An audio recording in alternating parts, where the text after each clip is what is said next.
Masaganang buhay at magandang araw po sa inyo lahat. Pansamantala ko po munang iniwan ng ating bansa, no? Ako po ngayon ay nasa Sydney, Australia. Dito po ako sa bahay ng aking kaibigan at kumpare. Kilala niyo po ito, no? Yung mga regular na kasamaan namin sa media. Kilala niyo po kung sino yung may bahay dito sa aking ito na sa aking tagiliran, no? Pero mahilig pa pala siya sa pagtatanim, no? Mamaya ako babanggitin kung sino siya. Bibitirin ko kayo, no? Dito muna ako ngayon sa kanyang tanim na lemon, no? Kapag kailangan ng lemon ng kaibigan at kumpare, eto, kukuha na lang siya sa kanyang bunga ng kanyang tanim na lemon. Dahil po niyang tanim dito mga citrus eh. Meron siyang orange, lemon, kumquat, kalamansi, meron siyang mangga. Pero ipapakita ko po muna sa inyo to, no? Tapos yung harap ng kanyang bahay. Napakaganda po ng place niya, grabe. Para kang nasa resort, no? Itong harapan niya, maluwag na space. Akala ko kanina golf course ito eh. Hindi pala, no? Tapos yung damo, lagi nilang tinitrim yung nasa harapan na yan. So, gaya ng banggit ko, bibitinan ko muna kayo, no? Hindi ko muna babanggitin kung sino yung tagagit kumparing ito. Pero mamaya, panoorin nyo hanggang dulo itong ating video na to. Sasabihin ko sa inyo kung sino yung may-ari nitong bahay namin pinuntahan ngayon dito po sa Sydney, Australia. At kung saan siya dati, ano? Short tour ko po kayo dito sa kanilang mga tanim. Pero siyempre, gaya ng banggit ko, saan man tayo makarating, tayo po ay kumukuha ng dagdag na kaalaman, ano? Ang larangan po kasi ng agrikultura ay continuous learning. So yung pamamaraan natin sa Pilipinas, compare natin sa pamamaraan nila dito sa Australia, no? So papakita ko po sa inyo yung mga tanim dito sa aking harapan na ngayon. Samahan niyo po ako, so short tour ko kayo. So ayan po, kanyang mga tanim na lemon, di ba? Daming bunga, oh. Grabe, lalaki, oh. Yan. Itong mga ganito, ready to harvest na yan, no? Kapag ikaw ay gagamit, gagamitin mo yung lemon, kukuha ka lang, pipitas. Yan. Ito naman, orange po yan, ano? Kasalukuyan, wala siyang bunga yung orange niya ngayon. Tapos, may mga flowering pa siya. Yan. Ayan, ano? Meron siya dito sa kumquat din, ano? Ito, kalamansi. Ayan. Ibunga na rin. Meron din siya ditong bayabas. Kita mo ang bayabas niya, oh. May hinog na bunga na. Ayan, bayabas, oh.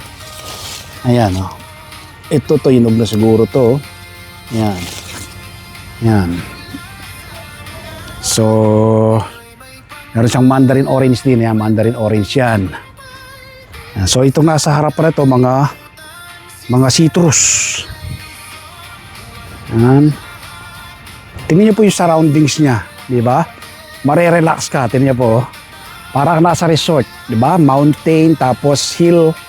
Tingnan niyo po yung, kala ko golf course kanina yan eh. Hindi pala, no? Ito po yung harapan ng bahay. Alright, yan. So yun po yung bahay. Yan o, linis, di ba? Ang ganda, oh.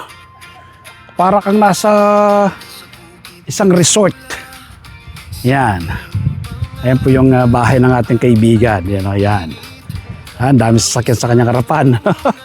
Yung bahay ng, yung sasakyan ni yung misis niya, yung kanyang mga anak, at siyempre yung personal niya. Ayan, ganda ng bahay dyan. Naka-solar po siya, oh. Naka-solar siya, eh. Yan, yung mga kapitbahay niya, yan. Papakita natin ang surroundings, ha. Ayan, no?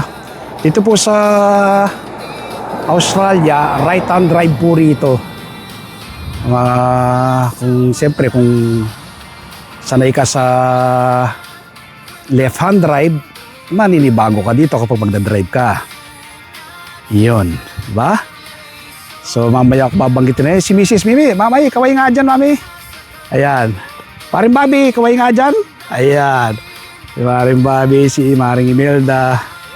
Ayan. So ito na. babanggitin ko na kung sino yung may-ari ng bahay. Ano? Sa mga regular followers natin dyan at mga kaibigan namin sa media. Ito pong bahay na pinakita ko sa inyo, yung harapan at ang kanyang mga tanim. Walang dinitiba, kundi yung aking kaibigan at kumpare, Jess Garcia. Ano? RH19. Di siya RH dati.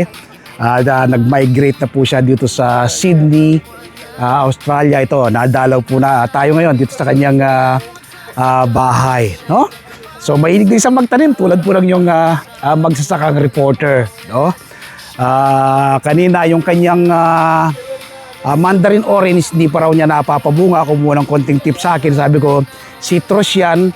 So dapat water stress mo muna. No? Kapag na-water stress mo yan, sabi ko, diligan mo ng binabad na balatang saging, magbubunga na yan. Sabi ko kay paring Jess. So, kaya po ako nandito sa Sydney, Australia ngayon. Siyempre, mamamasyal, magre-relax. At isa pa,